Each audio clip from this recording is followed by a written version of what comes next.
Growing okra from seeds is a relatively straightforward process. Here's a step-by-step guide to help you grow okra successfully. 1. Choose the right time.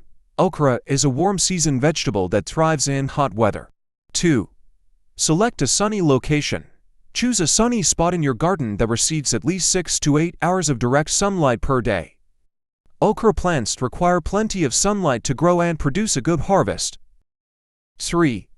Prepare the soil. Okra prefers well-draining soil with a pH of 6.0 to 7.0. Work the soil to a depth of 8 to 10 inches 20 to 25 centimeters and amend it with compost or aged manure to improve fertility and drainage. 4. Sow the seeds.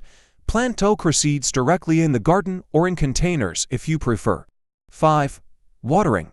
Keep the soil consistently moist but not waterlogged during the germination process.